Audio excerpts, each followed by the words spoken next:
Okay. um just let me check ये YouTube पे stream mhm. हुआ क्या। हम्म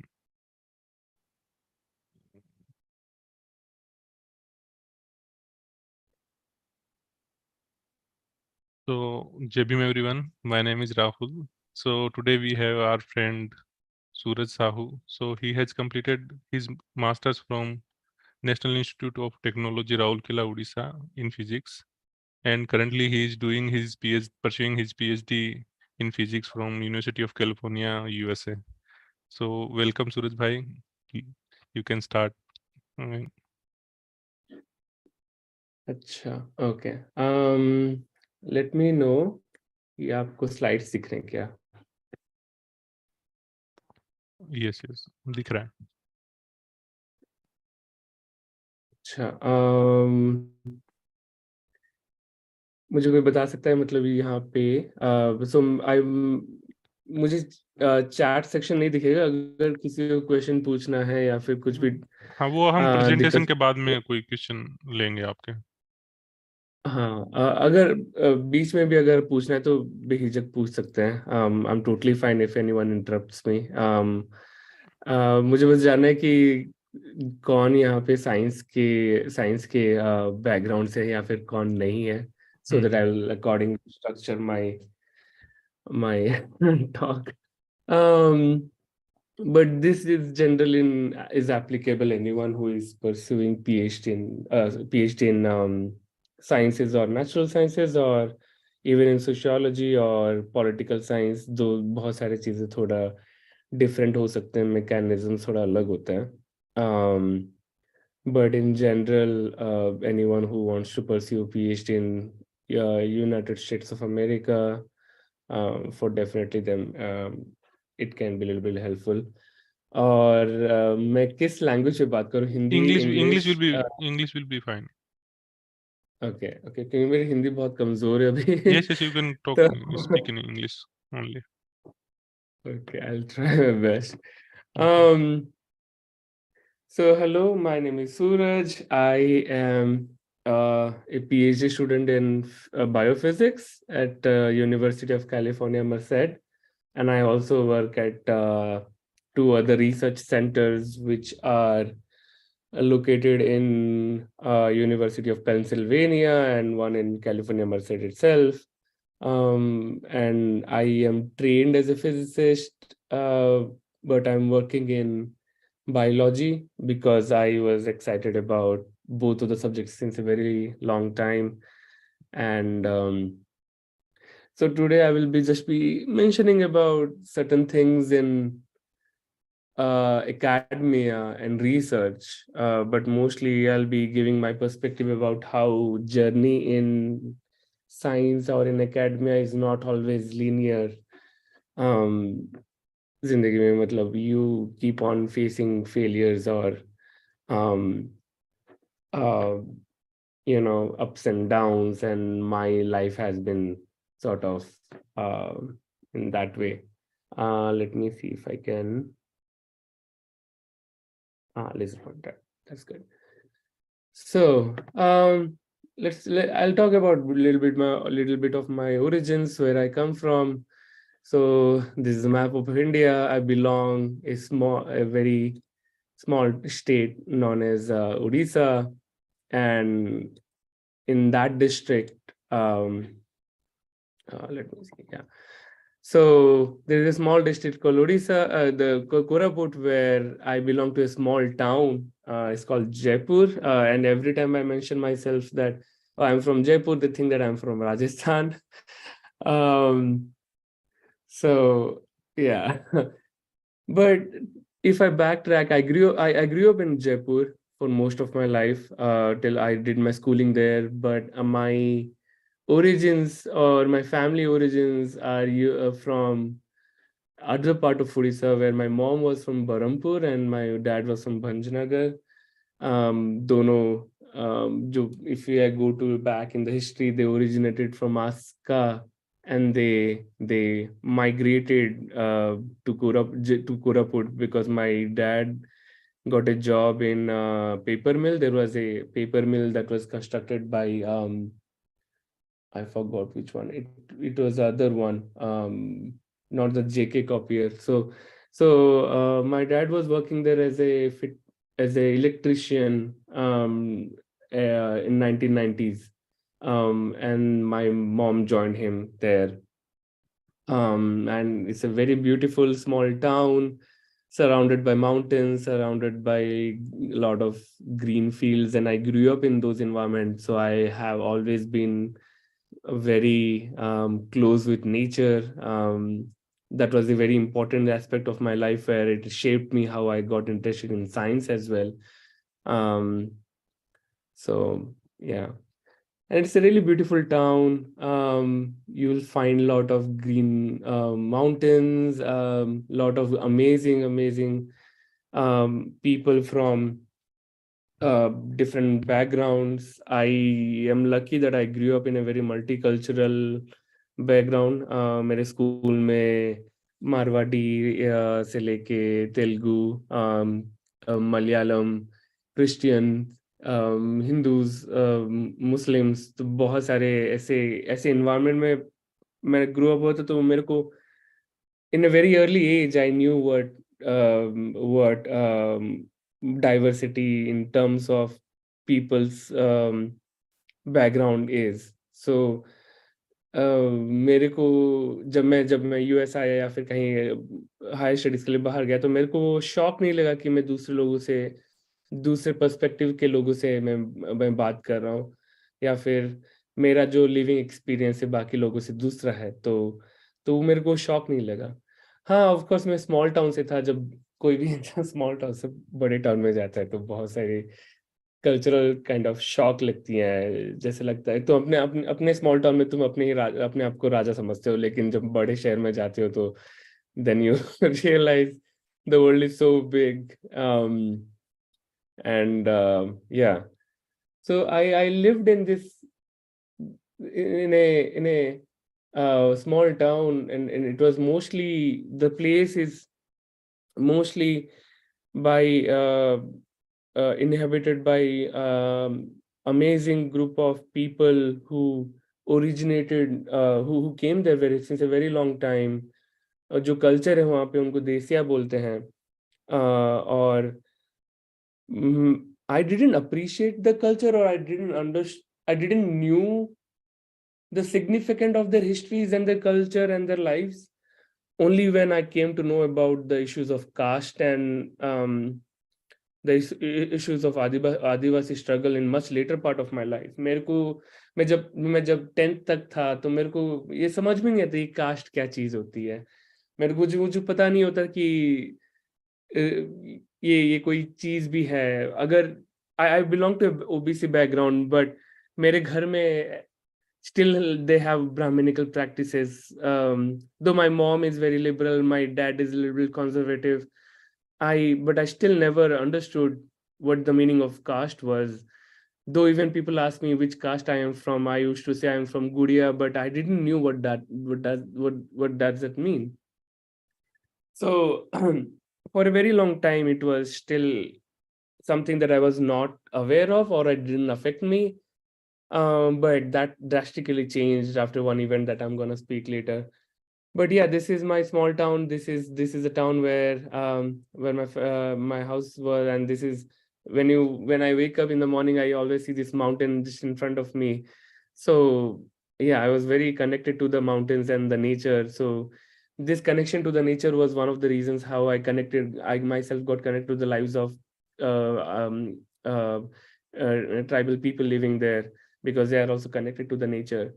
And that played an important part in my journey. So I grew up in a very post-liberalization era, where there was a lot of industrial development going on in that small town, because agriculture बहुत boom हुआ था वहाँ पे.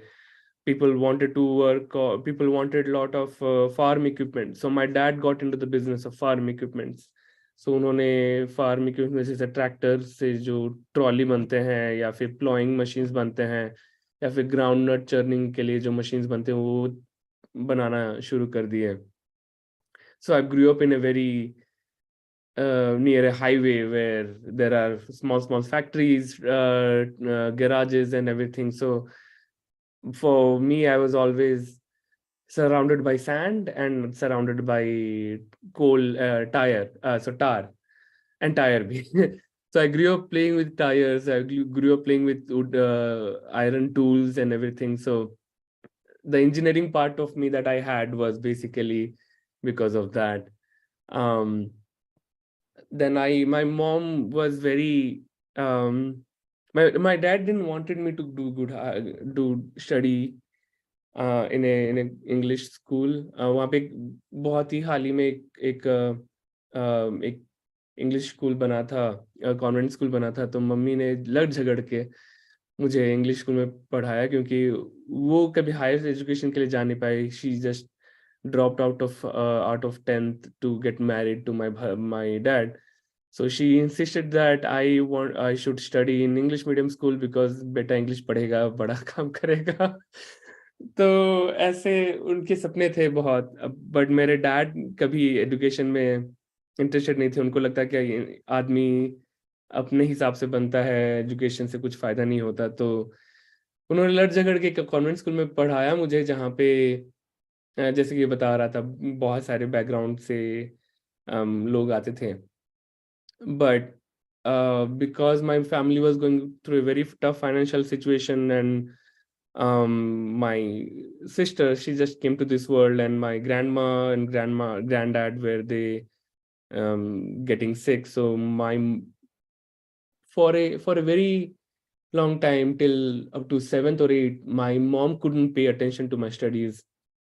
So I was never a good kid. I was never a serious studying kid. I was never a kid who was able to accomplish anything in life. ना खेल में मैं अच्छा था, ना पढ़ाई में अच्छा था. मेरा स्टडीज इतना नेग्लेक्ट हो गया था कि till 7th I didn't knew the alphabets of A B C D E. Z तक मैं बता नहीं पाता था मैं. नाम का तो इंग्लिश स्कूल था ही, लेकिन वहाँ पे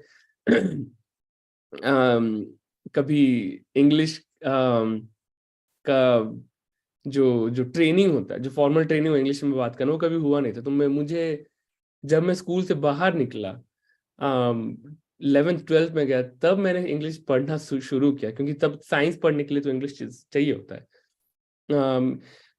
10th में भी था इंग्लिश अच्छा. I was like learning, like reading English, writing in English, but I never spoke English. तो वो anxiety, वो inferiority complex हमेशा रहता था कि जब लोगों से बात करता था मैं इंग्लिश में, अगर जब मैं स्कूल के बाद, तो स्टटर बहुत करता था. मेरे से एक वर्ड बोला नहीं जा सकता था. वोकैबुलरी बहुत ही खराब थी मेरी. तो मुझे हमेशा वो डर रहता था कि मेरे को इंग्लिश नहीं आती, मैं स्मॉल साउंड से हूँ. बस मुझे उड़िया भी ठीक से नहीं आती थी, ना इंग्लिश ठीक से आती थी. क्योंकि उड़िया, क्योंकि घर पे उड़िया में बात हुआ जाता था, लेकिन वो उड़िया वो प्रॉपर सेंट्रल उड़िया नहीं रहता था. वो एक देसिया मिक्स्ड गंजामिया उड़िया जो था, जो एक अलग टाइप का डायलेक्ट था. तो जो मैं कभी बाहर जाके मैं ये डायलेक्ट में बात करता था, तो मेरे को बहुत ही पॉइंट आउट करते थे कि ये बंदा कहाँ से है, ये तो कोरापुटी ऐसे बात करता है, ये तो गंजाम से बात करता है. तो वो बहुत ही ज्यादा एक डिफरेंट एक्सपीरियंस था. So anyway, so I was this kid, never good at studies, never good at anything, always in the last bench, for till the end of 7th, till the end of 7th I was always second last in my class. एक 7th class में मेरा एक दोस्त था I was always last, but he was the second last, and we both used to sit in the last bench. And this one time 7th class में मैंने पढ़ाई जब शुरू किया, थोड़ा पता नहीं क्या इसकी कौन से रीजन से, मे बी मेरी मम्मी ने बहुत रियलाइज किया कि इसका स्टडीज नेग्लेक्ट हो रहा है. तो so when I started studying and I got a little bit better marks, the friend who was always second last and I was last, we switched the position. So then he started hating me and he didn't become my friend. So I lost a friend when I started studying harder. So but one of the reasons was, I guess, I started questioning a lot of stuff. वहाँ पे science reporter आती थी 20 रुपए में. तो मैंने वो देखना शुरू किया, वो पढ़ना शुरू किया. तो इंग्लिश समझ में आती थी नहीं थी, लेकिन पिक्चर्स यहाँ पे बहुत अच्छे थे.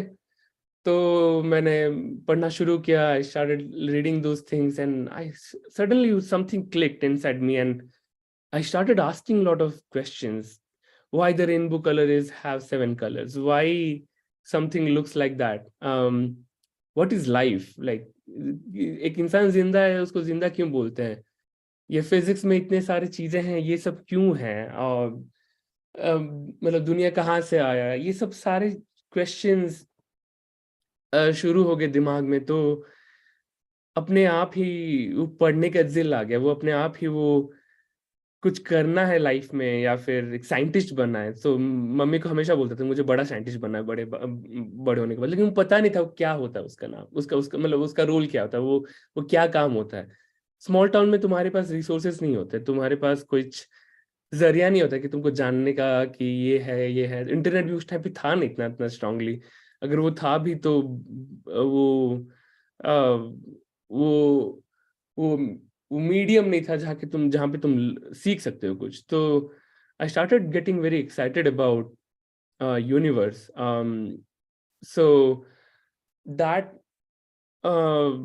that gave me a lot of impetus and also I had a bunch of friends. So जब मैं देखता था, मैं हमेशा लास्ट आता था क्लास में. एक लड़की थी वो जो हमेशा फर्स्ट आती थी और वो मेरी अच्छी दोस्त है. तो मुझे ये भी लगता था मुझे भी कुछ अगर क्लास में अगर भाव चाहिए तो पढ़ना पड़ेगा, मतलब अच्छा स्कोर करना पड़ेगा, सबको दिखाना पड़ेगा कि तुम स्ट्रांग हो. तो मैंने पढ़ाई शुरू की और साइंस और मैथ्स में मैं यूजुअली वीक था, लेकिन अभी मैंने पढ़ना शुरू किया तो सडनली आने लगा मुझे. तो I topped in science and maths and failed in every other subjects very terribly. हर सब्जेक्ट में अगर 30 मार्क्स लाना है तो 31 में पास हो जाता था मैं जैसे करके. तो फाइनल मैट्रिक एग्जाम में मैंने जैसे तैसे करके बाकी सब्जेक्ट में पास किया और साइंस और मैथ्स में टॉप कर लिया. तो that was kind of surprise to my teachers कि ये बंदा क्लास में 50% भी नहीं ला पाता था, अभी कैसे ये टॉप करने लगा है. तो तब मेरे को लग रहा था कि हाँ मेरे अंदर कुछ है, लाइक मैं कुछ कर भी सकता हूँ लाइफ में. मैं इतना भी बेवकूफ नहीं हूँ. मेरे को जिंदगी में लोग बेवकूफ बोलते रहते थे और मैं भी अभी भी मैं फील करता हूँ कभी कभार तो ऐसे कोई डिफरेंस नहीं है. लेकिन तब मेरे को लगा कि हाँ अभी तो मैं सबको दिखा के रहूंगा कि मैं हूँ बोल के, मैं स्मार्ट हूँ और मैं कुछ भी कर सकता हूँ. Then when I got like I'm improved in studies, my dad, तो मैंने बहुत जिद करके मैंने मम्मी डैडी को बोला कि नहीं मुझे भुवनेश्वर जाना है, वहाँ पे 12th करना है, रेसिडेंशियल स्कूल में रहना है. यहाँ पे ये स्मॉल टाउन में कुछ है नहीं मेरे लिए. I don't know why that decision was at that point of time, but I was really angry at everything. कि मुझे जब मैं देखता था ना कि स्कूल मतलब बड़े टाउन से स्कूल में जो बच्चे जाते थे डीपीएस या फिर वगैरह या फिर बड़े बड़े स्कूल में जाते, तो मुझे उनको देख के बहुत गुस्सा आता था क्योंकि मेरे पास ये रिसोर्सेस क्यों नहीं है. क्यों मेरे को मम्मी डैडी ने ऐसे स्कूल में नहीं भेजा? क्यों मेरे को क्यों इतना इनइक्वालिटी है एजुकेशन में कि स्मॉल टाउन से तुम हो, तुमको वो एक्सेस नहीं मिल पाता हायर वो अच्छे रिसोर्सेज के लिए? क्यों तुम्हारे पास वो लैब इक्विपमेंट्स नहीं? हमारे स्कूल में लैब का कोई चीज नहीं था. तो मुझे गुस्सा आता था कि मेरे स्कूल में लैब्स क्यों नहीं है, मेरे स्कूल में अच्छे टीचर्स क्यों नहीं है. तो वो गुस्सा लेके हमेशा रहता था. तो जब भी मैं किसी बच्चे देखता था, एक बच्चा देखता था अगर अच्छे स्कूल्स में आता, तो मेरे को इतना रेज रहता था कि मुझे लगता था कि मैं आज से उससे ज्यादा पढ़ूंगा और उससे बात करूंगा साइंस में और उससे ज्यादा जानूंगा. तो पता नहीं उस टाइम पे रेज कुछ अच्छा ज्यादा ही था. और टीन एज का ऑब्वियसली वो रहता ही है थोड़ा. तो during this time I got really interested in cosmology and universe and what is Big Bang, how the stars came. So ये सब चीजें बहुत ही एक्साइटेड लगती थी और एक ऑब्वियसली एक रेज ही था. तो मैंने पढ़ाई बहुत स्ट्रांगली किया, लेकिन फिर भी मैं एकेडमिकली स्ट्रांग नहीं था. I was still scoring 40%, 50%. I was good at like learning science or doing maths, but that never translated to my grades. मेरे grades हमेशा लाइफ में कभी मैंने क्लास में टॉप नहीं किया, हमेशा बिलो एवरेज रहता था. एंड कभी वो मेरे को अफेक्ट करती थी, बट कभी and I was fine with it. How am I doing with time? Am I being very slow? Or yeah, I should. It's fine, it's fine. You can carry on. We have Like, 1 hour. 1 घंटा होता है ना? ना नहीं नहीं ऐसा कुछ नहीं है, 1 से 1.5 घंटा होगा तो भी चलेगा, कुछ प्रॉब्लम नहीं है. अच्छा, ठीक है. I'll try to fasten up. Yes. So yeah, I then lived in residential school. I was very lonely. Mental health बहुत खराब हो गया था मुझे. मेरा पढ़ाई ठीक से हो नहीं पा रहा था. कोई बहुत ही गंदा माहौल था वहाँ पे. स्टूडेंट्स मेरे जो हॉस्टल में थे वो ड्रग्स लेते थे. और बहुत ही गंदा इन्फ्लुएंस था मेरे लाइफ में. उस टाइम पे मैं पढ़ाई नहीं कर पाया मैं ज़्यादा. तो that affected my studies, but somehow I took a drop. Then I started studying again with the same rage. Then I got a really good score in my entrance exam. जो नेस्ट आता था, national eligible test something, no, national eligibility in science and technology or something ऐसे कुछ था. जो niger और IISERs के लिए एग्जाम्स होते हैं, तो वहाँ पे मैंने टॉप कर लिया था. ऑल इंडिया रैंक 5 आ गया था. तो I am telling this because there is a context to this. क्यों मैं क्यों मतलब इतने फेंक रहा हूँ ये सब के ऊपर. I started studying this in this environment, but I couldn't study. I was thinking that I cracked this exam and then I'm the smartest kid. But then I realized I don't know anything. I don't know anything about science. I was trained like a in a circus animal to do the problems, but I was never able to think scientifically. I was never able to think critically and objectively. So वो जो होता है ना कि इंसान जब India में अब जब ट्रेन होते तो you are trained so much, but you are never allowed to or never trained to think. So that was one of the hard hitting point that I realized कि मुझे कुछ आता नहीं है जिंदगी में. मैं बस ये सब साइंस के बारे में बात करता रहता हूँ, लेकिन do I really know about science? Can I really think deeply about science? So, but then I found some really good friends who helped me to think critically. I was a very religious student at that point of time. Somehow, pata nahi, I guess I become religious. I started believing in pseudoscience. I started believing superstitious practices. I don't know how it became, because maybe there was a teacher in my 12th and 11th who made me believe in those things. But when I came to Niger, all those beliefs were shattered down. I was questioned about my faith, my religion, my beliefs in anything. So that was a very hard moment where I had to come in terms with my own beliefs. And I started getting interested into photography. Then I loved doing photography, and then I started becoming bad in academics, and I didn't pay attention to studies because I was because of some reasons which I'll mention later. Then one of the hardest moment of my life was I lost a friend of mine, a very close school friend of mine. And then I was in a shock for 6 months. पढ़ाई नहीं हुआ ठीक से, मैं पढ़ नहीं पा रहा था, किसी चीज पे फोकस नहीं कर पा रहा था. I was later diagnosed with ADHD, like right now, but at that point of I didn't knew that I had attention related issues. I didn't even know I was bipolar disorder, but at that point of time, these all things played a major role in my getting degrading of my academic life. So yeah, I dropped out of a very good college, which is kind of a contrast because my mom and dad were thinking कि ये बंदा बहुत top किया है, all India rank आया है number 5 में, अभी ये फेल्यूर बन गया कि अभी एक ऐसे कॉलेज से जाके अभी ऐसे कॉलेज जा रहा है. तो yeah, it was a very hard point of my life, but this is really important because this is the place where I really learned a lot in life. This is where I took agency over my studies. this is where I learned the most. So the infrastructure of your college is never a determining factor of how your education should be.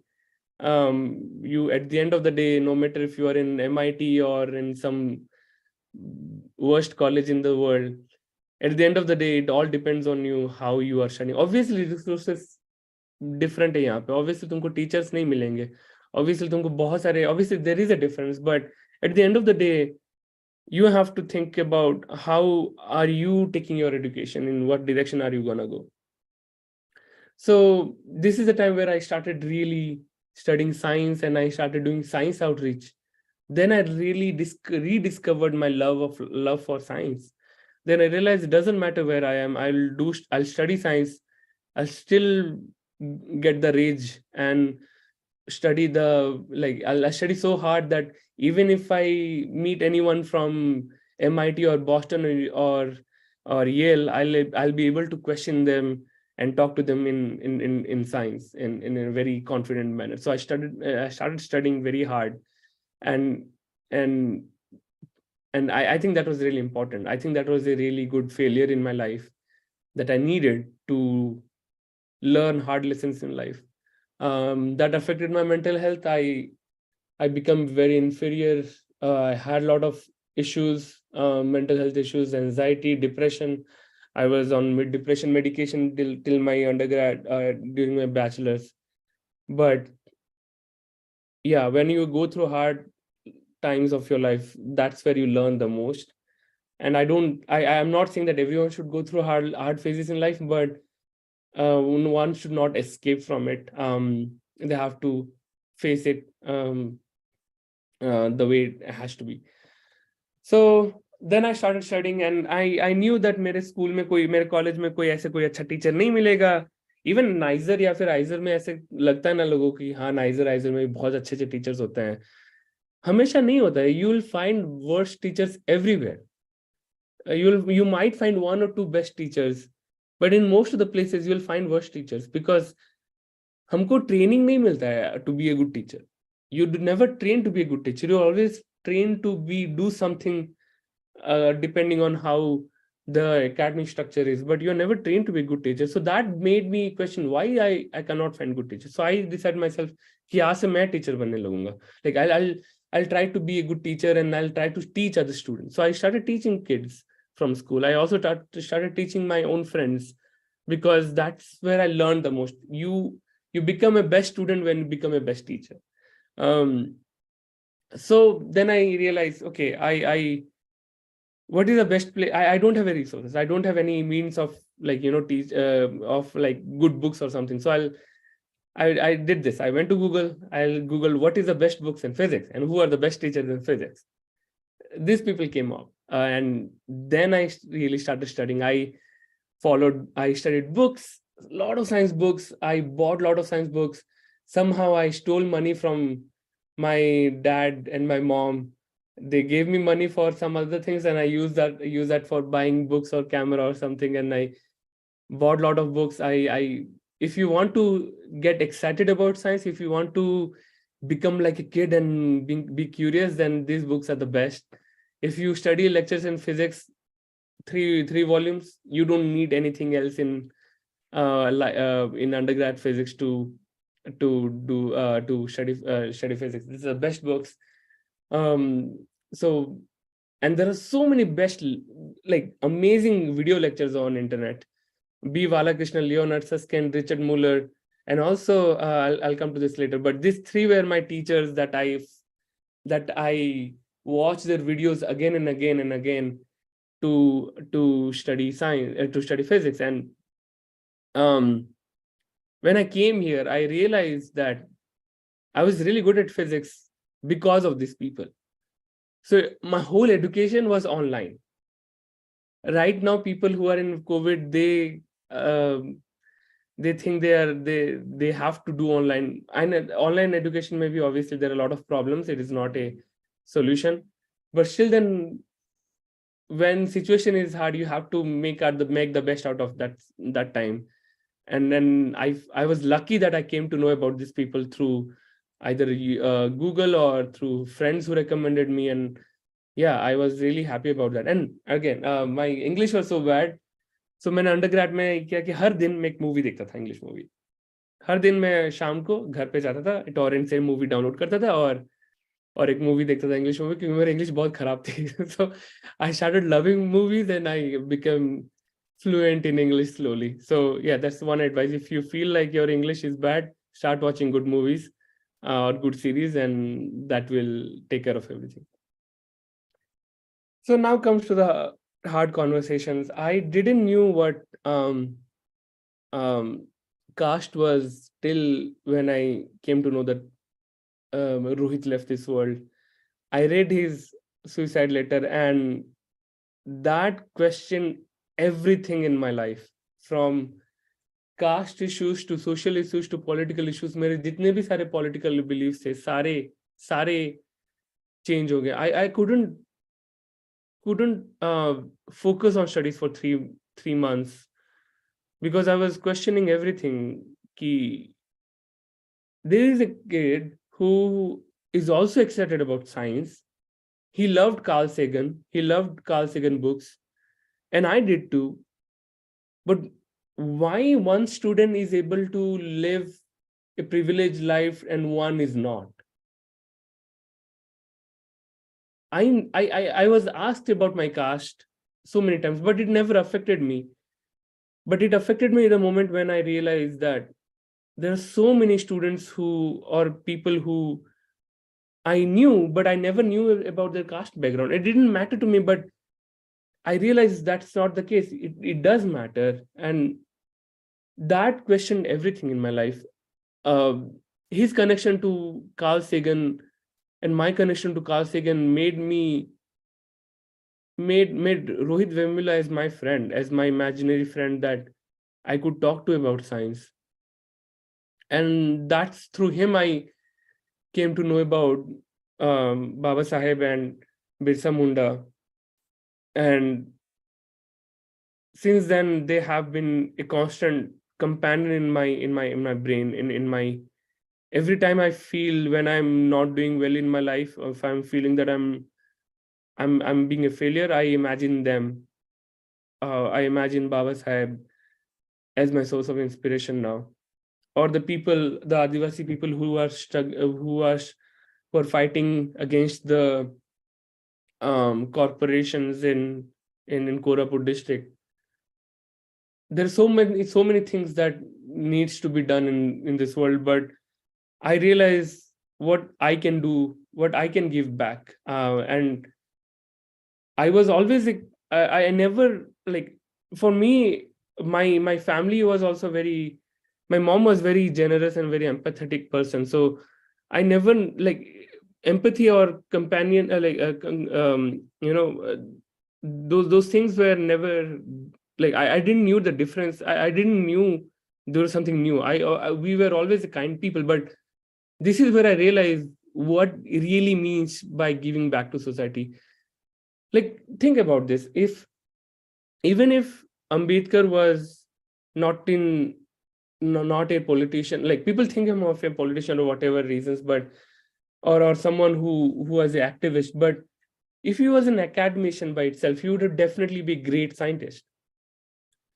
And he's giving, like, his life would be like, his way of giving back to the society would be doing great science. So if you're a great teacher, if you are someone who is able to affect people's life, then that's how you give back to society. That and so many things that, like, was going in my mind. I was still confused about so many things, but every time I find myself confused about things, I think about what would Baba Sahib would do at this point. How he would go, for what would be justice or diversity or inclusivity or equity would look like for him. So that's where I learned about a lot of things about societal issues, and I'm still learning. I'm still learning about so many things, and then I there's still so many things to be learned, and I'm trying my best to understand these issues through very careful perspective. So yeah, after my undergrad, I went to NIT Ralkela. I met some really good faculties who taught me a lot. And then I met my study partner at that point of time, who became my life partner as well. And she was also excited about science and doing outreach.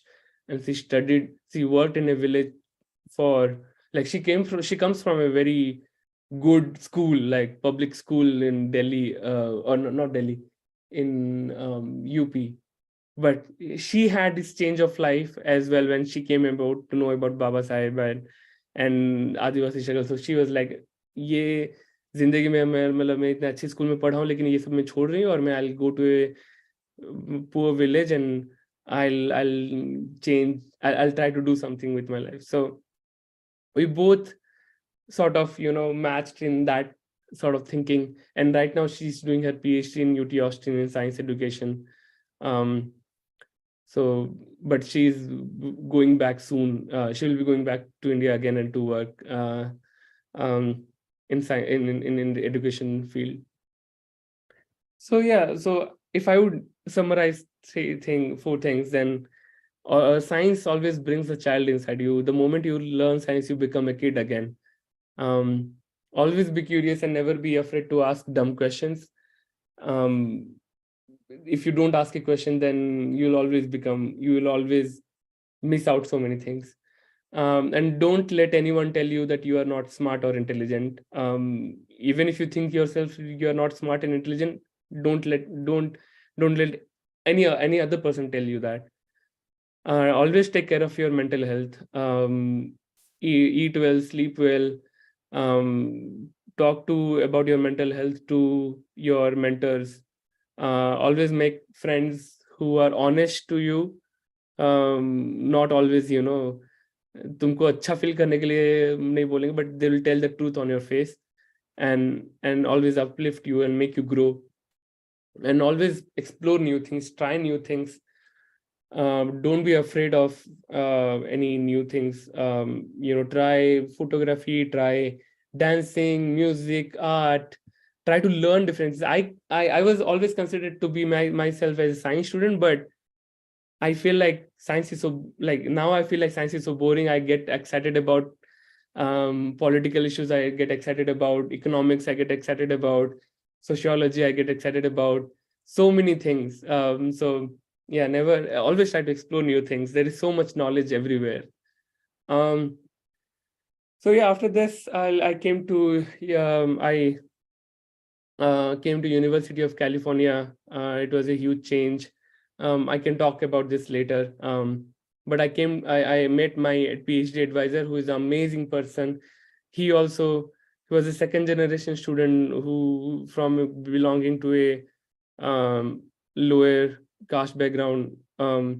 So he never talked to me about this, but I could see how his willingness is to bring a change in this world. So he's a great teacher, a great mentor, and here are my lab mates who are always in support of the things I do. And there are two centers that I'm working. One is Center for Cellular Biomolecular Machines, and this is my two advisors. One is Kara and one is Ajay. And I'm also working with at the University of Pennsylvania and University of Washington. There is a center called Center of Engineering Mechanobiology, and I'm working with them as well at a science center, which is in Philadelphia and Franklin Institute.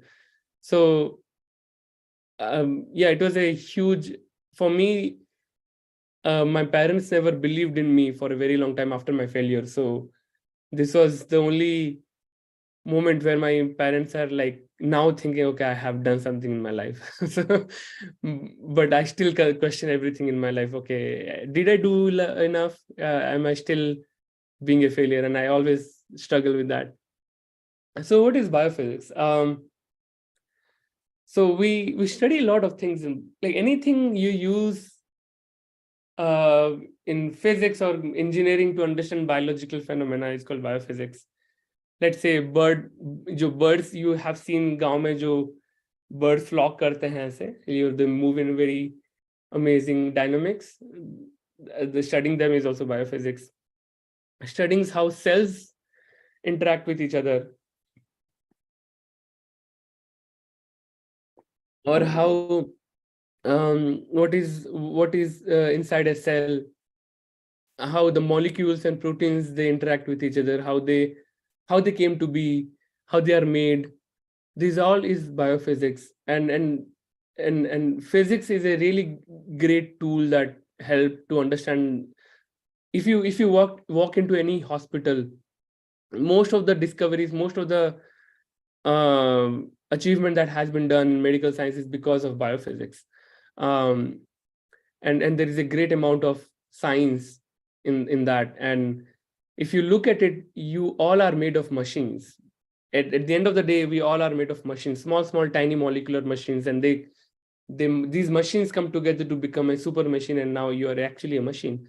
And that's how you work. But there's so many questions, like how they work, how they came to be, how they organized. There's so many questions, so many knowledge that we can gain from this. I'll skip this right now because in the interest of time. Well, as you know, Biophysics Week is coming up in early March. Okay, I'll come to this. I'll come to the topic of how to apply for physics, PhD in physics or science. Any questions so far? I know I talked a lot about myself. I shouldn't be talking, but I just wanted to, get a opportunity to talk about the science is not always a linear journey. Yeah. Actually, for right now, we don't have any question in our chat box and neither in YouTube. So you can carry on, I think. Okay, thank you so much. Yeah. But feel free to interrupt me anytime. So, okay, how do I go about this? If people can raise their hands if anyone who is looking to apply for PhD in science, or anyone who is interested. Accordingly, I'll structure my talk. I'll talk mostly about applying PhD in US because that's where my experience is. But obviously, many of the things also apply if you apply for a PhD in Europe or other places. The basic structures are different, but the process itself is kind of a very similar. So I live in California, this part of the town, but there are so many colleges here in this part of the US. The good thing about developed countries here is like that you have a lot of colleges, a lot of undergraduate, a lot of young population. Yeah, so quick chart. Okay. Give me a second. Right. So first question that you have to ask is, why do you really want to do PhD? You have to be like, doing a PhD is really amazing thing, but also you have, at the same point of time, you have to be critical about it. Like, why? You will not have immediate financial success. Like, no, people don't come here to get like a lot of money, but obviously you will get enough good amount of money to survive well, for sure. And even when you become a postdoc or a PhD, you will get good amount of money. But it's not like you want to become rich. It's a long journey. For 7 years of 6 or 5 years of PhD, or 7 years of PhD, then 2-3 years of postdoc, and then become a faculty. So it's a long journey, and long hours of work and hard work. Sorry, I misspelling mistake, handwork. And also the academic institutions are old. That means they can be racist or casteist. If I'm talking in Indian respect, they are Brahminical institutions at the end of the day. But there are so many other good things as well. You learn scientific objectivity, solving complex problems, and critical thinking, which is really, really important criteria right now in 21st century science. You will 21st century science, sorry. And you will broaden your career opportunities. You can go into industries, higher end jobs. You'll get a lot of innovative environment and a lot of freedom and free thinking. So obviously creation of a knowledge is a main important factor. You can impact so many lives because every year we'll get a lot of students and a lot of new people that will interact. So you will network with a lot of different people with different thinking, and it is such a great environment to be. And you will also have a lot of perks of traveling, meeting new people, who come from different diverse backgrounds. So that's a great thing. And also you'll become a teacher or you'll interact with public.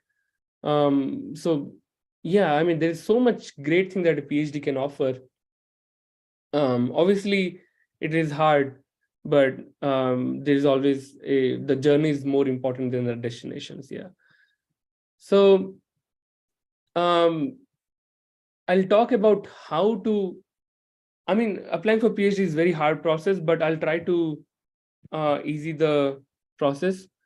Oh, Sneha asked, how do I add the symbols? So yeah, I just Googled the image of the universities maps in US. So I just downloaded from that. And how many years PhD takes? Generally depends. 5 years is an average, but depending on departments, in physics, it is 5 years. In science, it's usually 5 years, but you can also take it 6 years or 7 years. But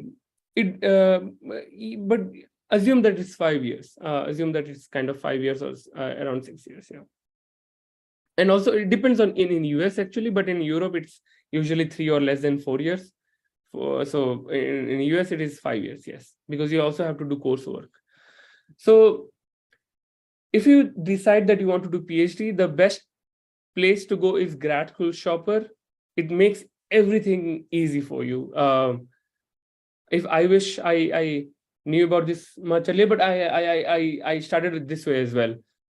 So here you will find all the universities. If you go here, go to this sort by program, you will find Excel sheet, and you will get so many important information. First, which department it is, क्या research fields है वहाँ पे, experimental या फिर theoretical है, कौन से settings में, urban है या फिर semi urban है या फिर rural में है.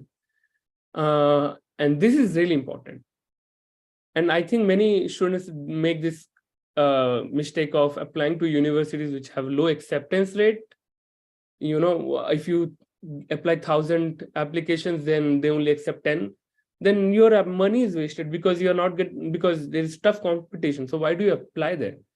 So if you go to this list, you'll find universities which has high, really good acceptance rate. So now when you apply for, let's say, 5 universities, you can pace them. Okay, I can apply universities which are safe, like who have more than 50% acceptance rate. And I can try some harder universities like Boston, which has only 17% acceptance rate. So you can now, because applying for PhD is a gamble. So you have to be very clever about this, how you're going to apply. So, and you will have the deadlines here as well, and the priority deadlines. And you can see how many students applied, how many students didn't apply. You can also find the department website. So this is a really good resource that can help you. And I can send you this if you guys ask me later. So the best thing that you can do is now you go to their website, go to the research and facilities, you will find what are the research they are working. It is also true in chemistry or bioengineering or sociology or any other departments. Then go to the faculty's website, then go to the graduate admissions, see the criteria, write it down, make a really good Excel sheet where you have all the criteria ki wahan pe kya criteria hai. Praveen, send me the link. I'll definitely send the link to Rahul later, and we can actually talk about this, and we can give you a package of resources that you can use it. And I'll always be available if you need help regarding your applications. I'm very happy to help you guys. I am kind of busy with other things, but I'll try my best to help you guys. Yeah. So yeah, go to the graduate admissions, look at the details, like what are the criteria, what is the eligibility criteria, what are the necessary things that you need to do to start applying for them. Then after that, you go to the faculty's individual websites, and then go to their description of the research, their papers, and then go to the lab website. And after, when you go to the lab's website, spend enough time to know about the lab, how their work culture is, what sort of research that they do, is there any vacancy. So you have to mail them to ask, hey, professor, do you have any vacancy that because I'm looking for applying for a PhD program. Many people just blindly apply to universities without knowing that there is a vacancy or not. So first you have to know if there is a vacancy. So, and more importantly, go to the publication, read at least 2 important papers that they have, and then apply, and then contact them. if you do not do this background research about these things, then you won't be able to network with them properly. And this is the most hardest part, but the most important part as well, to research about different faculties in different universities. And after you know about them, you can list down, okay, these are the 10 universities, 5 universities, now I can apply. And I can go through the detail if you have any questions later. So we will definitely touch upon this much in depth. So what are the things that is required to apply for PhD programs? There are so many things. It is very overwhelming. It is very hard. बहुत सारी चीजें यहाँ पे, इतने सारी चीजें कि India में क्या होता है, तुम एंट्रेंस एग्जाम दो और इंटरव्यू दो, हो गया. Obviously that is also hard, but I feel that is very risky, because what if you had a bad day on your entrance exam, and हर साल में एक ही एग्जाम होता है, then the whole day is wasted, the whole year is wasted. But here you have so many options कि तुमको हर चीज में better नहीं होना है. You can be just better at 4 things or 5 things or like 2 things, and other things में average हो सकते हैं, and you can still get it. And my grades were bad. I'll show you my grades later, and that will give an example that you don't need to be a top student of your class to get a PhD. But it is important to have a good amount of research experience. Try to get into undergraduate research or do master thesis or summer research. If you still don't have a research experience, then try to have a good grades. But if you still are not good at research or grades, it's still possible to get a PhD. Don't worry about it. I can talk about research thesis later if you have any questions, but yeah, try to spend a lot of efforts in making a good connection to your advisor with your guide, and try to do a good research in whatever research field that you want to do, because you'll learn a lot. That will give you a test whether you really want to do research or not. Yeah, grades, I mean, people think that you have to be 90%, 95% to do a PhD or do higher education. That is completely wrong. This is my grades. Just like average, not even average, just like average. This is the lowest grade that I got in, this grade 7.5 is the lowest in my master's. So everyone got more than 7. And yeah, so I'm barely good, barely fair actually. See, my performance is fair. So don't be sad if your grades are low. And if your grades are good, I mean, already you are doing great. So the third thing is CV. A CV is a really important thing. Before you start networking, you need to have a good CV. If you need help in making a CVs, then I can help you that. So yeah, keep it clean, include your education, research experience, and coursework, and what conferences or workshops that you attended. If you didn't attend any conference or workshop, it's fine. What technical skills do you have? Are you good at coding? Do you know how to use PowerPoint or anything? If you don't know them, you are still okay, still write it, but try to learn those skills, because they're so important, and there are so many online resources that you can do.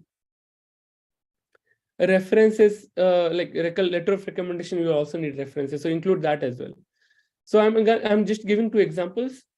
So yeah, there are so many packages online that you can use to make your CVs.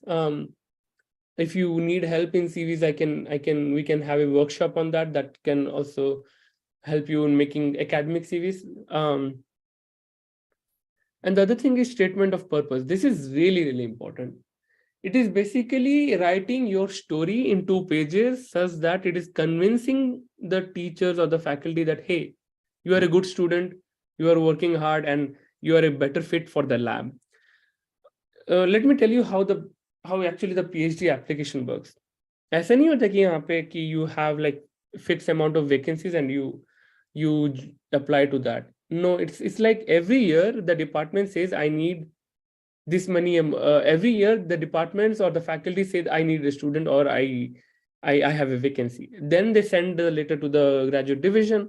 Then they say, okay, we need 10 students for this department. Then the application starts for those for the 10 positions, or there may be 1 or 2 extra positions that they can admit, but it all depends on funding. Every year the funding can be different. So what is important as a faculty, if I'm a faculty, I want a student not because he's a good student. I want a student who is a better fit for my lab, because a lab is kind of a family. Everyone has to be, be together in a very supportive environment. So they want students who are not just good at academics, but also have a good personality. They, like, if you're a good student, but you are a very bad person in personal life, that will affect your application as well. If they come to know about through your letter of recommendation. So always try to grow holistically, not just be academically strong. You also have to be very careful and cautious about what kind of person you are, because that matters a lot, because a work environment can be very toxic, and academic is already toxic. So we need good people. So yeah, think about all those things, all those factors before thinking about higher education, because those things matter a lot. Yeah, keep your statement of purpose short, clean, well written, and referenced.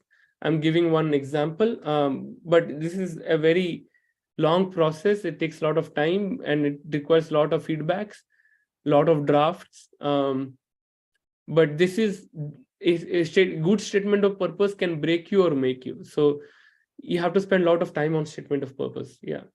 But once you write one statement of purpose, you can send it to other universities by minor edits.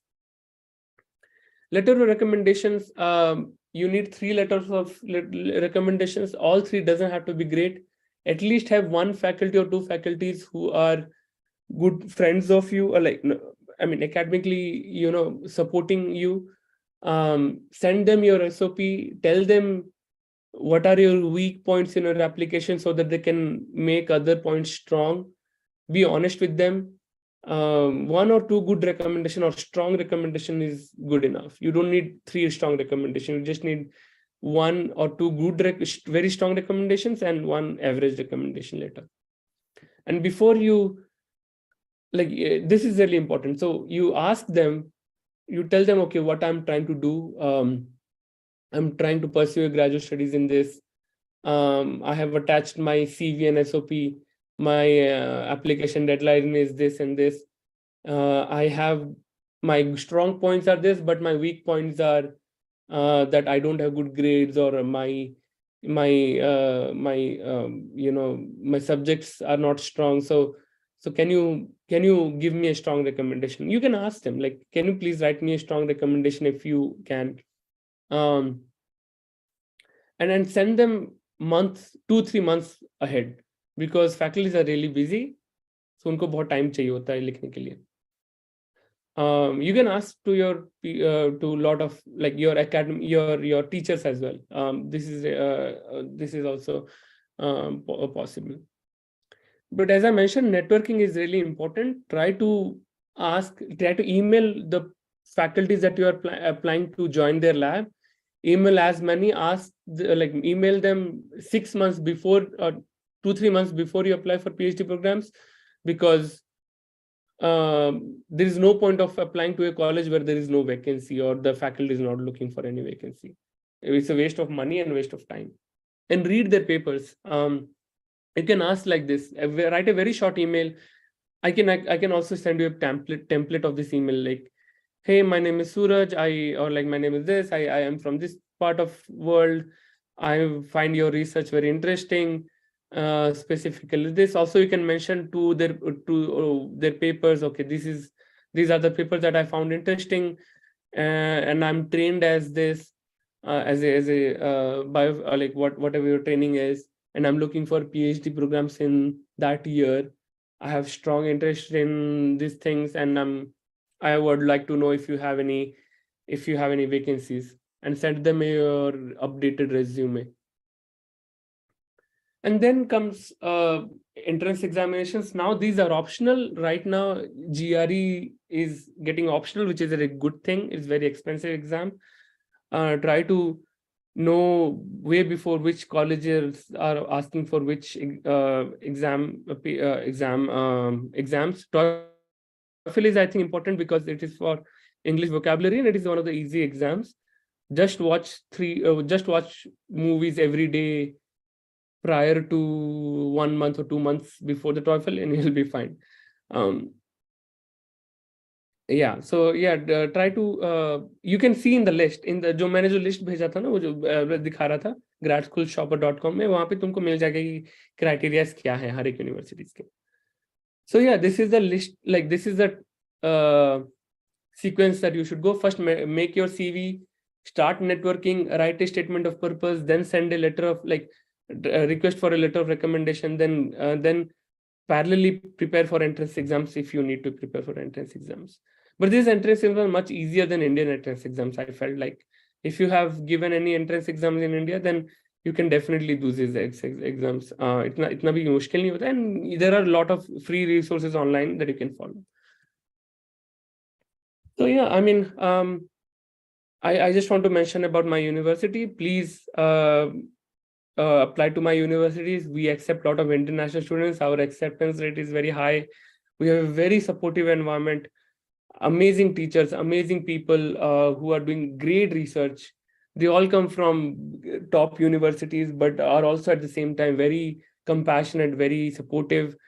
For example, if I have mental health issues or I am feeling depressed, I tell to my PI, can I take few days off? And he says, yeah, go home. So, and they take care of about me as for me as well. Like so many things, as a very supportive and very easy to get into.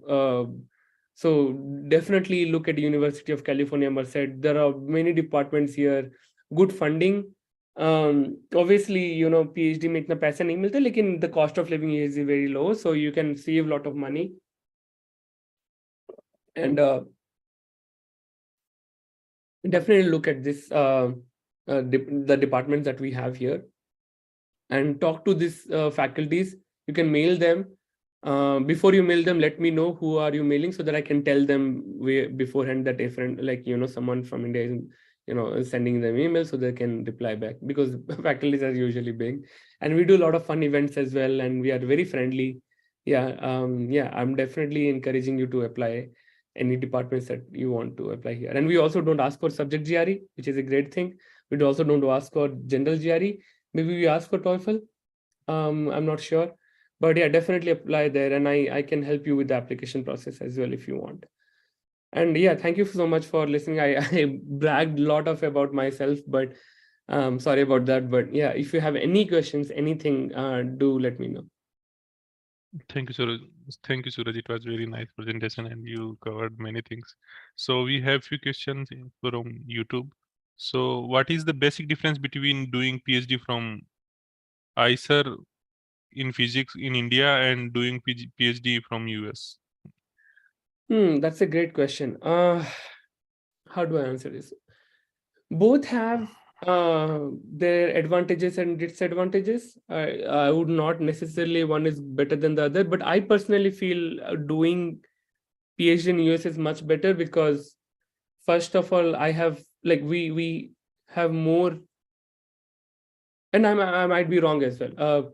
There are universities which are very supportive, like very more academically freedom. You have more academic freedom, I would say. You have more networking. Like यहाँ पे ना मतलब एक kind of a barrier होता है कि when you are from developing country and when you are from developed country, the kind of networks that you get is a very different. I know it's a privileged thing and it's not a good it's not a good thing, but if you think for yourself, then you will always like to go for a better place and better environment. You will get a lot of networking opportunities, a lot of great faculties. You will have great research community, resources as well, great resources. In India, I feel like I never liked Indian academia because they're very Brahminical, very very anti-reservationist like approaches, very you know, exclusive.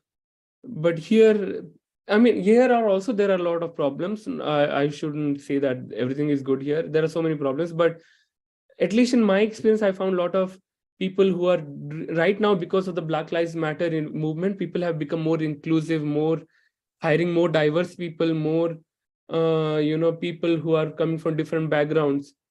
Obviously, there are so many problems, but I would really, I would rather go for universities in US or Europe than in India. But also, like, there are so many, at the end of the day, what decides for applying a good PhD, like for a PhD program, is your advisor. Try to, like, if you can find a good advisor anywhere, just go there. There are so many great advisors in India as well. I can name few in physics. But at the end of the day, all it matters is how your environment, your workplace is. And I feel like that is one of the criteria to, and also one of the advantages in India is, if you want to be in India and want to become a faculty in India, then if you do a PhD in India, you have more networking opportunities. But if you're from US or Europe, then when you apply for Indian jobs, it gets harder. I wouldn't say it's impossible, it gets harder because you don't have networking. And India mein, right, ki networking bahut matter karta hai when you apply for jobs, which is a not good thing again. But I mean, that's the reality that we are facing, and we should change this as soon as possible. But hiring is the terms in terms of caste and what background is. Thank you, Suraj. So we have another question from Indu. So she's asking, what are the basic skills one should either have or should develop to pursue PhD in physics? First and foremost is curiosity. That's all. Like, always be inquisitive about things. But skills, PhD is a learning process, so you will learn those skills. You don't have to be great at them right now. You can just like start learning them, and slowly PhD will train you on those skills. But most importantly, I think what is more important is will, like, you really, like, if you really want to do it, if that answers the questions. But also, like, you can learn depending on which research field that you are applying. For example, if you want to apply for coding, computational research, then you can try to have some computational experience. You can try to have some analytical experience, analytical theory, like try to solve a lot of mathematical problems if you are in sciences, or try to learn those technical subjects. But there is not a fixed set of skills that you really need to have to be to apply for physics. It depends on the person. So if I can know what programs that you are planning to apply, then I can tell you what skills that you need. Okay. So I hope I answered that question. Yes. So we have one more question in YouTube. So is it essential to have PhD proposal or idea ready before actually pursuing it in US for PhD? No. Not necessarily. You can suggest them that, okay, I have this research ideas. It doesn't have to be concrete. It can be a very vague idea, and you can say that, oh, my research interest aligns with your research interest when you're talking to faculty, and then you can say, okay, I want to pursue this. But you really don't necessarily have to have a concrete research proposal or anything. Maybe in Europe, yes, because when you are applying for funding, yes. But in US, you don't necessarily need to have some. Many universities do ask that, but at the end of the day, what you can do is you can talk to the faculty and you can ask them, do I really need to have a proposal before it? Or if you have any research ideas that you can tell me and I can write that in my SOP. So yeah, talk to them beforehand if you want to know, do you need a research proposal? But I didn't needed one, so you don't necessarily need to have one. Okay. So we have a question in our Zoom chat box. So here Utkarsh is asking, can you explain quantum mechanism, quantum mechanics, quantum machine, sorry. Quantum mechanics. Okay. That's a very hard.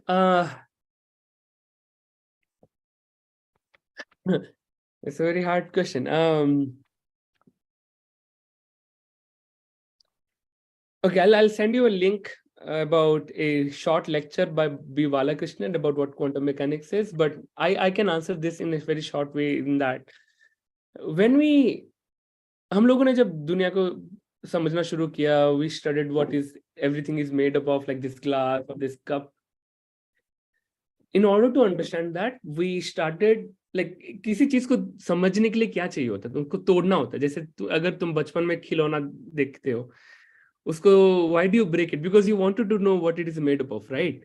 So when people started breaking things up and try to understand what are those things made up of, then they discovered that there's a new kind of physics that is playing at this very small scale, and that is not same as what is found in our classical world, in our world.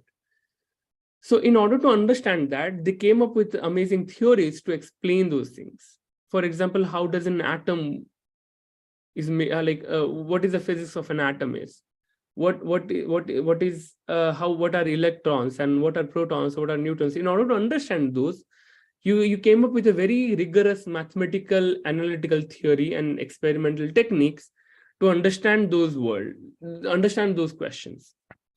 So quantum mechanics at the end of the day is a very weird theory and a very great theory of human intellect that explains so many phenomena happening in a very, very small length scale, like below microns, below at nanoscales. Nano means 10 to the power minus 9 meters. Like if I take a meter length of a rod and I break it into 1 billion pieces, that one thing is 1 nanometer. So we wanted to understand how those things work, and that's how the theory of quantum mechanics evolved. It took 30 years, more than 30 years actually, to build up with that theory. And there are so many great scientists. If you want to read a book, read this book called 30 Years That Shook Physics by George Gamow. He explains the theory of quantum mechanics, a very simplistic story in a very dramatic story ways.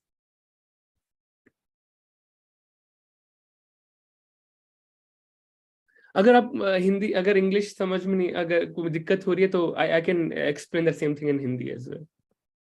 Yeah, we have a few more questions in our chat box. So here Mamta is asking, what is general GRE? So there are two kind of entrance exams. GRE is it's called General Regional Exam. I forgot the name. It's an exam just like any entrance exam. It's there are two exams. One is subject GRE. Subject GRE मतलब physics, chemistry, biology और maths में तुमको अगर PhD करना है तो वो exam देना पड़ेगा. General GRE is about like two criteria. One is understanding your analytical capabilities. Basically, you will have to solve some mathematical, small, easy, high school level mathematical problems, and English, vocabulary, ये सब की चीजें. लेकिन वो ज़्यादा optional हो गई है क्योंकि that is very expensive. But you can find so many courses and resources online, and I have a folder of resources that I can send to you about general GRE, and it's not a very hard. If you spend 4 months on it, you can easily do it and you can easily qualify it. And उसमें तुमको ranks नहीं होते. You just have to qualify. You have to get some minimum marks, and that'll be enough. So we have one more question. आपको university of California जाने के लिए क्या करना पड़ा और कैसी स्टडी की?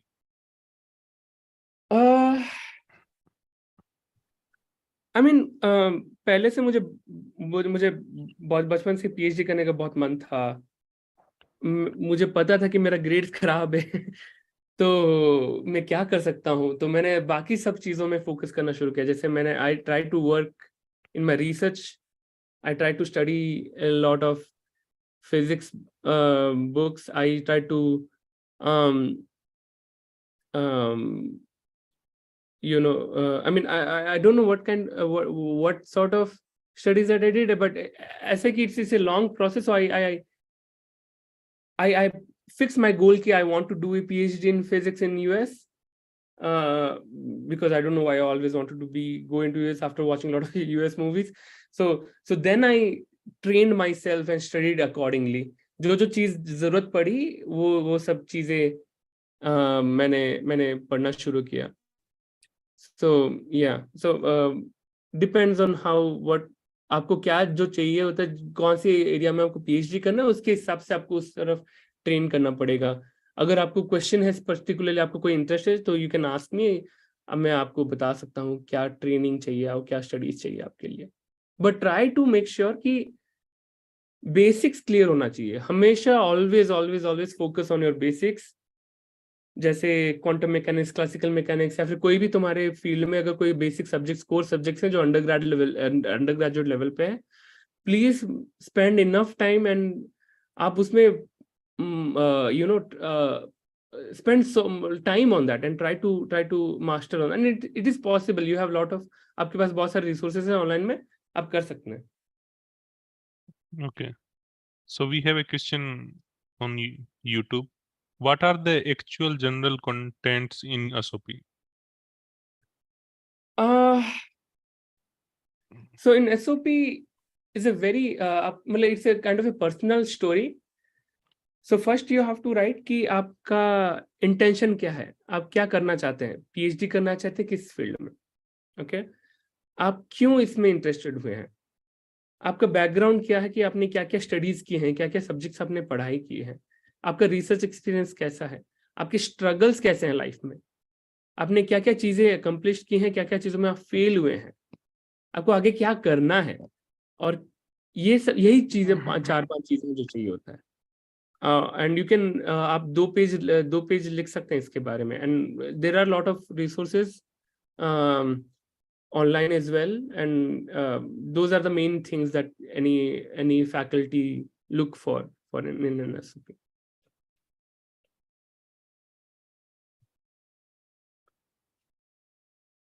Or if you have any other questions, all right, did I answer your questions? Yes. So I have 2 questions actually, 2 or 3 questions. So I just want to know that if someone complete his or her PhD from your university in your subject, so what are the job opportunities for them in India as well as in US or other foreign countries? There are industry career opportunities as well. People go into industries, IT industries as well, or organizations like political organization or social organizations.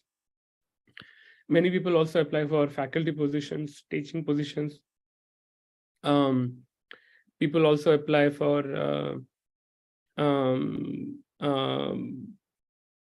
their own startups. People also apply for research assistant positions as a postdocs. So yeah, there are so many opportunities that you can find online as well. And also, like, after you talk to those faculties or people, there's so many. It's very transferable. PhD में जो आप skills मिलता है आपको, वो transferable skills होते हैं. So you can use that also in industries, like IT industries. Data science पे भी बहुत सारे ट्रेनिंग होते हैं, मतलब ये सारे डिपार्टमेंट्स में. सो और bay area is nearby where there are lot of industries, so you can apply there as well. Okay, so I also want to know that what is the process of work visa if someone complete his PhD from your university, so he or she will get work visa for few years or not? So visa आपको 5 साल के लिए मिलता है. F1 visa जो student visa होता है, उसके बाद 3 साल का OPT होता है, ऑप्शनल प्रैक्टिकल ट्रेनिंग. उसके बाद if you find any job, you have to apply for visa again. I don't have much idea of visa because अभी मैं इतना सोचा नहीं उसके बारे में, but people usually apply for H1B visa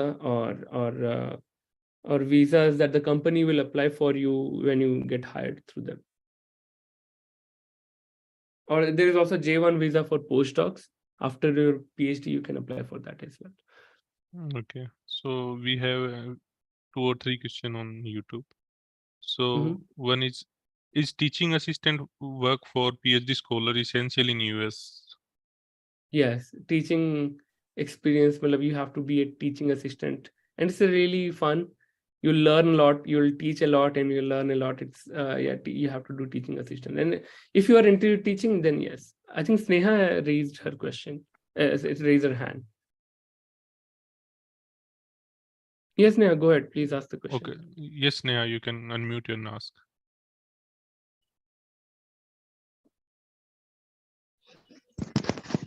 Jai Bhim. Jai Bhim to all. Jai Bhim, Jai Bhim. Sir, as you shown the Excel sheet of universities, I also want to make the university list in the same way. So could you please repeat, show that sheet again? So I want to note down the headings.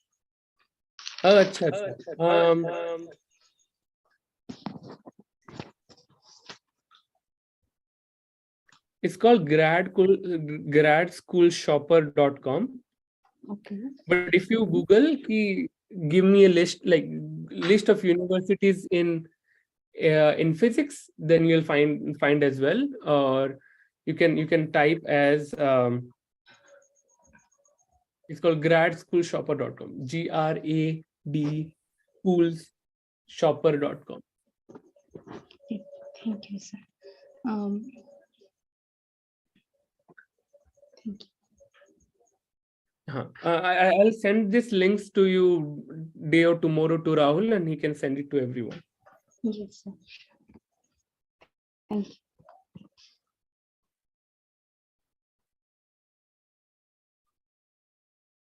Yeah, or koi questions? Please feel free to ask any questions, any personal related questions or whatever that you are maybe you're struggling right now or you need help with. Yeah, definitely. We have one more question on YouTube. So here Neha is asking, how did you manage funding for your post graduation and PhD? So मैंने masters तो NIT में किया था, तो उस time पे मेरे financial conditions ठीक थे, तो my mom and dad supported me.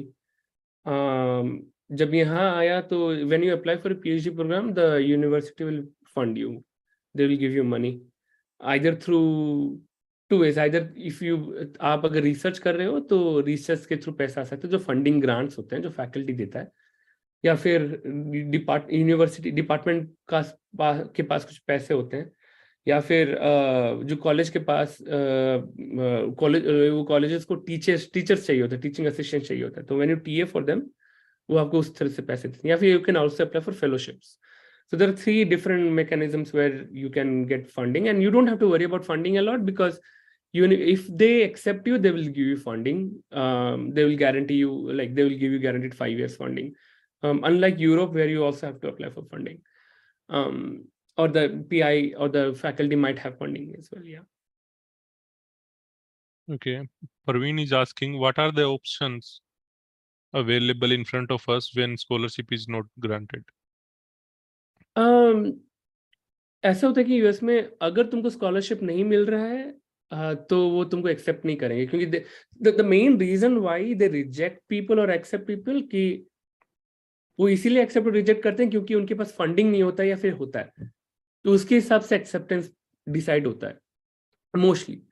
So if your coming, आपके पास ऑलरेडी अगर स्कॉलरशिप है, अगर गवर्नमेंट स्कॉलरशिप्स है या फिर ऐसे कुछ, तो वो अच्छी बात है. अगर नहीं है तो कॉलेज आपके लिए ढूंढेगा, आपके लिए फेलोशिप्स, आपके लिए स्कॉलरशिप्स ढूंढेगा, आपको एक्सेप्ट करके देगा. अगर वो आपको नहीं दे रहा है तो इसका मतलब ये है कि I mean there is a law, labour laws में यहाँ पे है कि if you take any international students, you have to, अगर आप किसी इंटरनेशनल स्टूडेंट्स को लेते हैं तो आपको उनको पैसे भी देना होता है. ये लेबर लॉज है यहाँ पे. And universities are deemed they have to provide you funding throughout your stay. If they don't, then they have to find their ways. Yeah. But it is only for applicable for PhD only, right? Yes, masters में generally funding इतना guaranteed नहीं होता है, but this is what you can do. Even if you want to do a master's, apply for a PhD, and then you can exit after 3 years with a master's. Because in masters, you won't get the funding guaranteed all the time. You have to take loan from banks, and I don't think it is that much amount of money. Is a lot of amount of money. If and it's not. Yeah, I mean, I'm not in a favor of taking loans, but I mean, obviously, you feel free to disagree with me. हाँ, like अगर आपको अच्छा loan मिल रहा है, then definitely go for it. But you can apply for a PhD, and you can say that okay, after you come in, you can know whether you want to do continue PhD or not. अगर नहीं करना है, आप exit कर सकते हैं 3 साल के बाद. And during that time will be funded. So Okay, we have a last question on. We will take only one question from YouTube. So here Swadhin Sahu is asking how to pursue career in mathematics. mathematics. Sneha has a question. Oh, which tool I did? I use PowerPoint. PowerPoint में बहुत सारे tools होते हैं. We also do workshops on making slides and presentation. Maybe if you guys want, then we can host a workshop. There is a friend of mine who gives really good workshop, and I also give workshops on making presentations. Then I can send you the resources, or like आप मतलब Google पे आप बहुत सारे search कर सकते हैं कि how to make good PowerPoint presentation, और आपके पास टेम्पलेट्स भी आते हैं. canvas.com पे अगर जाएंगे आप, तो मैं लिख लेता हूँ canvas.com. Yeah, it's called canvas.com. आप वहाँ पे भी देख सकते हैं बहुत सारे टेम्पलेट्स. वो इजी हो जाता है. हाँ, sorry, I what was the question कि how to pursue career in mathematics? It's same as physics, almost same as physics. You do your undergraduate and graduate in mathematics, do couple of research projects. One research project is also really good. Then apply to universities, the faculties and everything, just like in physics. So it's the same. But mathematics में बहुत सारे variations भी हैं. People go into applied maths, computational maths. Physics में भी बहुत सारे maths use करते हैं. Mathematical physics भी है. Computer science में maths है. So don't only look for mathematics department in US, but also engineering departments as well, or applied maths, because many people use maths, and maths is a very transferable subject. Like you can use it anywhere. There are so many friends in biology who are using maths. I have my the other PI guide that I'm working on, he's a biomathematician. Or pure maths, there are pure math subjects as well. And मैं और एक चीज बता दूं कि जब आप PhD के लिए अप्लाई करो किसी चीज फील्ड पे, जैसे फिजिक्स के लिए, don't only look for physics department, also look for engineering departments or bioengineering or mathematics department or chemistry department, क्योंकि यहाँ पे ना ऐसे कोई हार्ड बाउंड डिपार्टमेंट्स नहीं होते कि आप फिजिक्स में तो आप फिजिक्स ही करेंगे, आप इंजीनियरिंग में हो तो आप इंजीनियरिंग करेंगे. आप किसी भी डिपार्टमेंट में हो सकते हैं और कोई भी रिसर्च कर सकते हैं. जैसे फॉर एग्जांपल मैं फिजिक्स में था, लेकिन मैं बायो इंजीनियरिंग में डिपार्टमेंट में अप्लाई कर रहा था क्योंकि वहाँ पे बायो फिजिक्स भी है. So always look for different departments, not just in physics or one just particular department. Try to broaden your scope of your interest, what you're looking for. So that will definitely help you a lot. And one of the advice in PhD is, sorry, I'm digressing a little bit. Never be very specific कि आपको अगर maths में करना है या फिर not maths में, I mean आपको let's say फिजिक्स में आपको एस्ट्रोनॉमी में करना है और इसी रिसर्च पे करना है. You cannot be very serious always कि मुझे इसी पे ही करना है. हाँ, आपको अगर मिल जाएगा तो अच्छी बात है. अगर नहीं मिला, आपको बैकअप ऑप्शन भी रखना पड़ेगा. आप वो बैकअप ऑप्शन में आप एक्सेप्टेड हो सकते हैं, and then you can change your research, और पोस्ट डॉक आप जब जाएंगे तब रिसर्च कर सकते हैं, क्योंकि आप पीएचडी में जो रिसर्च स्किल्स मिलते हैं ना, वो बहुत ही ट्रांसफरेबल है. So you can apply in other fields, and as you said in maths, you can also apply in mathematical, as I said, computational physics or computational maths. वहाँ पे भी लोग machine learning, AI ये सब use करते हैं, और they need a lot of mathematicians. And even in biology, people do maths, biomathematical biology. They also need a lot of mathematicians. So yeah, definitely look for them. Yeah, University of California में applied maths के department है, and they also work on lot of math related research, so definitely look for that as well. Any other questions? I'm here as long as you guys want me, so yeah, feel free to ask any question. I think for now we don't have any question.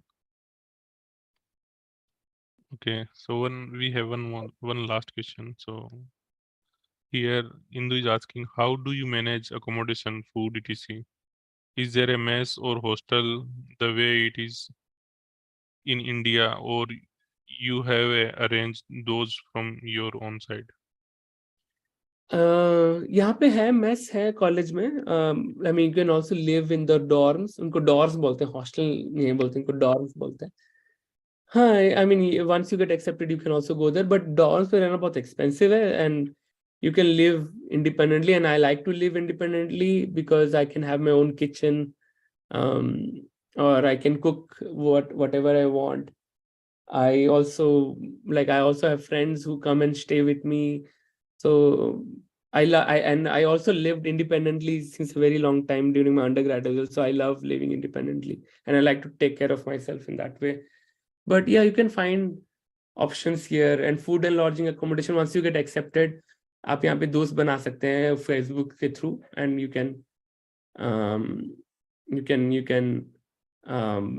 ask them. आप वो आपके लिए घर, जितने भी सारे necessary चीजें हैं, टूथपेस्ट से लेके सब चीजें आपके लिए अरेंज कर सकते हैं. या फिर आप amazon.com में भी जाके आप ऑनलाइन ऑर्डर कर सकते हैं आपके वहां पे के लिए. जब मैं इंडिया में था तो मैंने amazon.com से ऑर्डर करके यहाँ पे मैंने भेज दिया था बहुत सारी चीजें. तो it's like moving is a really fun. You can find a lot of YouTube videos because people who come to US, they brag about their living experience in America, so you can find a lot of resources there.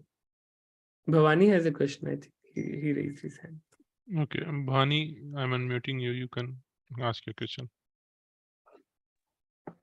जय Bhim to all. जय भीम भवानी. मेरी अभी graduation complete होने वाली है, last year है mathematics से, और मैं अपनी मास्टर और पीएचडी फिजिक्स में करना चाहता हूँ. तो जैसे मास्टर के लिए मुझे अभी इतना नॉलेज नहीं है कि मैं कौन सा एंट्रेंस एग्जाम दूँ और कौन सी यूनिवर्सिटी अच्छी रहेगी, तो उसमें आप थोड़ी हेल्प करोगे? हाँ पक्का. अच्छी बात है. Like that's really interesting that you are in mathematics and you want to go into physics. India में थोड़ा मुश्किल है डायरेक्टली फील्ड चेंज करना. यहाँ पे इजी है, वहाँ पे मुश्किल है. लेकिन आप एक काम कर सकते हैं, आप इंटीग्रेटेड पीएचडी के लिए अप्लाई कर सकते हैं. इंटीग्रेटेड पीएचडी इन फिजिक्स, जो आपको ICTS, NCBS, ऐसे बहुत सारे TIFR, IITs में मिल सकते हैं आपको. वहाँ पे आप अप्लाई कर सकते हैं. आप देख सकते हैं वहाँ पे ऐसा कुछ है. अगर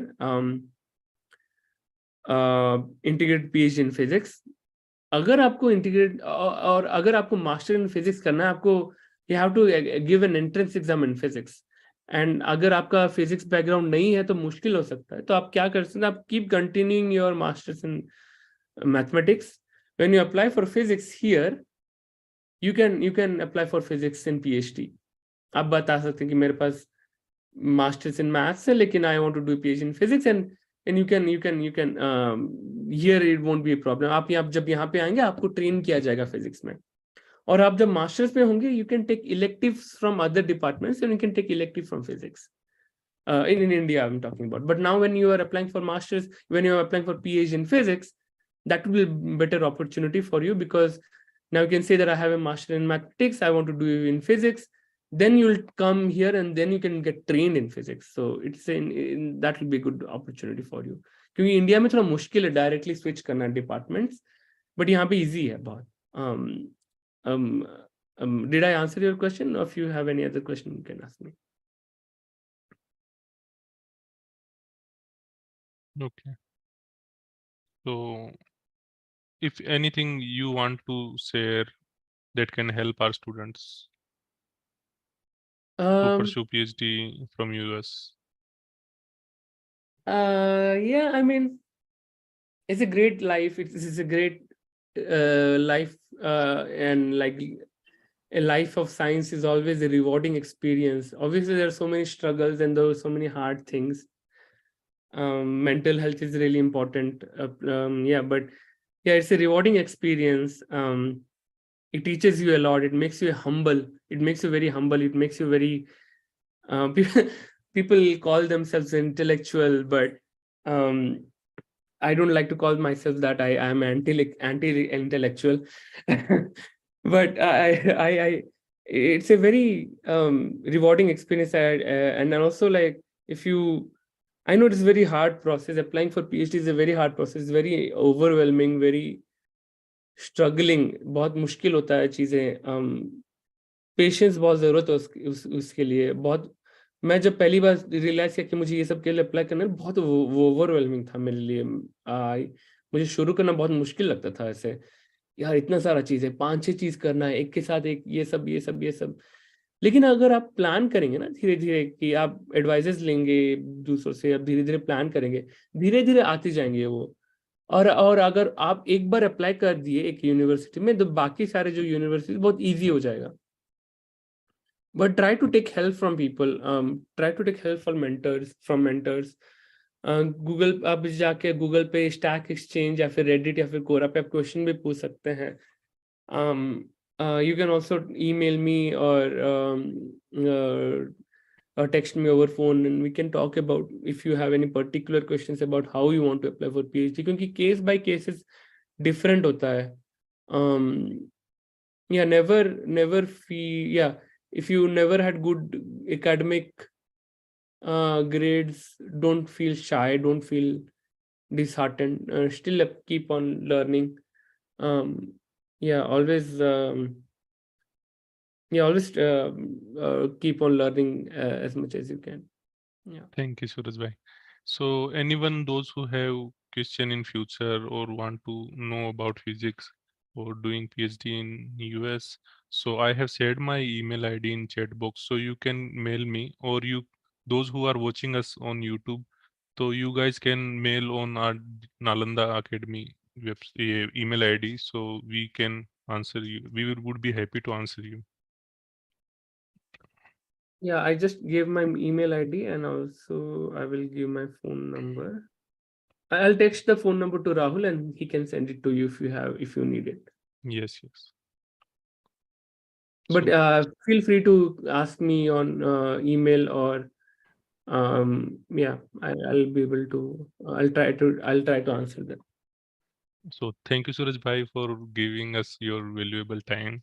So, and we know, we can understand it's very early for you, and thank you very No, much. it was really It was great. very great presentation, and you answered all the questions which students had.